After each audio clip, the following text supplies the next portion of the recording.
selamat datang di podcast AYOS. Senang banget bisa nemenin kalian hari ini. Saya, Rifan, host di podcast kali ini. Ada juga sahabat kita, Amel, yang ikut langsung dalam kajian kemarin. Halo Amel, Assalamualaikum. Waalaikumsalam warahmatullahi wabarakatuh.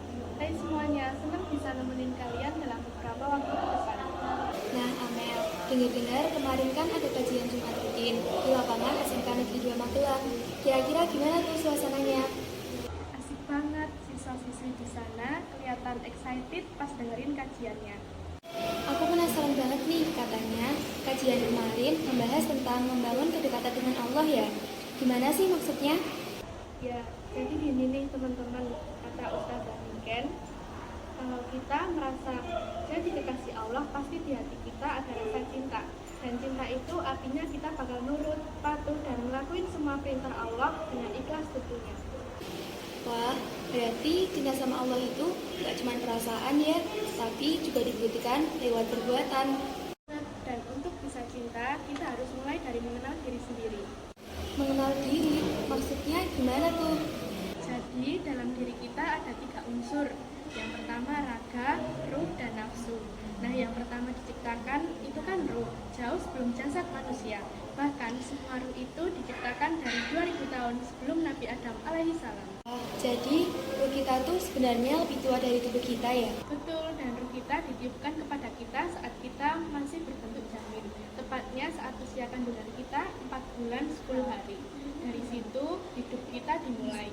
Tapi semuanya udah ditulis kayak amal, rezeki, takdir, semua tercatat di Lauhul Mahfuz 5000 tahun sebelum kita lahir. Loh, tapi kenapa ya kadang kita tetap merasa gelisah dan putus asa, padahal kan takdir dan rezeki kita udah tertulis. Nah, itu karena dalam ruh kita ada yang namanya nafsu. Nah, nafsu itu yang ngasih pengaruh negatif ke hati dan pikiran kita. Nafsu bikin kita gampang cemas, marah, bahkan kecewa. Jadi, gimana caranya supaya kita bisa dekat lagi dengan Allah? Caranya yaitu dengan membuat ruh kita kembali kepada Allah. Syaratnya itu kita harus jadi orang yang bertakwa. Sebenarnya, takwa ini yang kadang suka bikin kita bingung nih. Sebenarnya, gimana sih maksud dari takwa itu? Takwa itu artinya kita hidup dengan sadar bahwa Allah selalu melihat kita. Dan untuk jadi orang bertakwa, kuncinya adalah mendapatkan ampunan dari Allah. Terus, gimana biar bisa dapat ampunan dari Allah? Nah, ini kan bilang, orang bertakwa itu harus dipenuhi 2 syarat. Yang pertama vertikal, yang kedua horizontal. Yang vertikal yaitu hubungan kita dengan Allah. Yang horizontal yaitu hubungan kita dengan sesama. Nah, yang dijelasin sama beliau kemarin itu hanya syarat horizontal karena waktunya terbatas.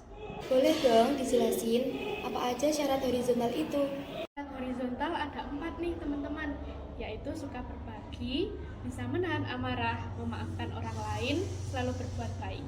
Kalau kita bisa jaga keempat hal ini, insya Allah akan semakin cinta sama kita. Masya Allah, jadi ternyata cinta Allah itu bisa kita dapatkan lewat akhlak kita juga ya. Nih, mulai dari mengenal diri, mengendalikan nafsu, sampai berbuat baik kepada sesama. Itu semua bagian dari perjalanan kita menuju jalan yang diridhoi oleh Allah. Setuju banget. Makasih banyak udah sharing ke kita hari ini.